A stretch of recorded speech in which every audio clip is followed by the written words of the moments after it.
मालकिन noodle shop के खराब बिजनेस की शिकायत कर रही थी, लेकिन अगले ही पल पूरी दुकान 1000 साल पहले के पुराने जमाने में पहुंच गई। एक बूढ़ा आदमी अंदर आया और चिल्लाया, बॉस, एक कटोरी सादे नूडल्स।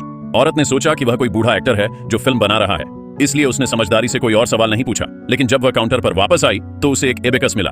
बूढ़ा आदमी भी हैरान था। सादे नूडल्स का यह कटोरा असल में मैदे से बना था। राजधानी में सिर्फ अमीर और ताकतवर लोग ही मैदा खरीद सकते थे। उसने एक निवाला खाया और उसे लगा कि यह बहुत स्वादिष्ट है। फिर उसने इसे झटपट खा लिया और इसे बहुत बढ़िया खाना बताया।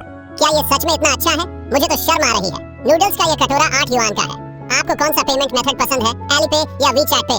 लेकिन जब उसने ऊपर देखा तो पाया कि बूढ़ा आदमी पहले ही जा चुका था। टेबल पर सिर्फ चांदी का एक छोटा सा टुकड़ा छोड़ गया था। औरत को लगा कि यह कोई फिल्म का प्रॉप है और वह जल्दी से उसके पीछे भागी, लेकिन दरवाजे पर एक जादुई लाइट स्क्रीन ने उसे रोक दिया। उसने कई बार कोशिश की, लेकिन एक कदम भी नहीं चल पाई। बाहर देखने पर उसने जो कुछ भी देखा उसे देखकर वह हैरान रह गई। औरत को एहसास हुआ कि वह पुराने जमाने में चली गई है, लेकिन वह नूडल की दुकान की छोटी सी दुनिया तक ही सीमित थी। एक भिखारी ने गिरी हुई चांदी उठाई और औरत को देते हुए दुखी होकर कहा कि उसने 3 दिन से कुछ नहीं खाया है। पुराने जमाने में इतना छोटा भिखारी कभी न कभी भूख से मर ही जाता था। दयालु औरत उसे नूडल की दुकान में ले गई और उसके लिए स्प्रिंग नूडल्स का एक कटोरा बनाया। बदले में भिखारी ने औरत को एक हेयर पिन दिया और फिर चला गया। औरत ने आह भरी, काश वह अपने साथ और ज्यादा टेक्नोलॉजिकल गैजेट्स लाती। लेकिन जब उसने फिर से ऊपर देखा तो उसने खुद को मॉडर्न जमाने में वापस पाया।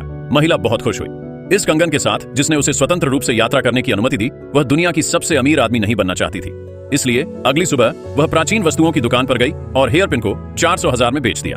चांदी की कील की कीमत भी 2000 थी। 5 साल तक पुनर्विक्रय के बाद उसने आधुनिक समय में 2000 कमाए।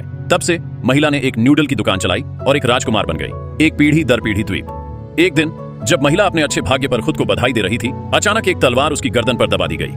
हमलावर राजवंश का दूसरा राजकुमार था, जिसका पीछा काले रंग के 2 पुरुष कर रहे थे। अपनी हताश स्थिति में उसने महिला से मदद की भीख मांगी। उसने उसकी नाक पर एक विंडो स्टिकर भी लगा दिया। खतरा टलने के बाद वह पुराने जमाने में वापस चली गई। औरत को डर था कि वह उसके पैसे कमाने के प्लान में रुकावट डालेगी, इसलिए उसने उसे दरवाजे से बाहर धकेल दिया। मिलिट्री कैंप में वापस आकर आर्मी डॉक्टर अपनी नाक पर चिपकी कीमती चीज देखकर पूरी तरह हैरान रह गया। यह छोटी थी, फिर भी इससे घाव जल्दी भर सकते थे।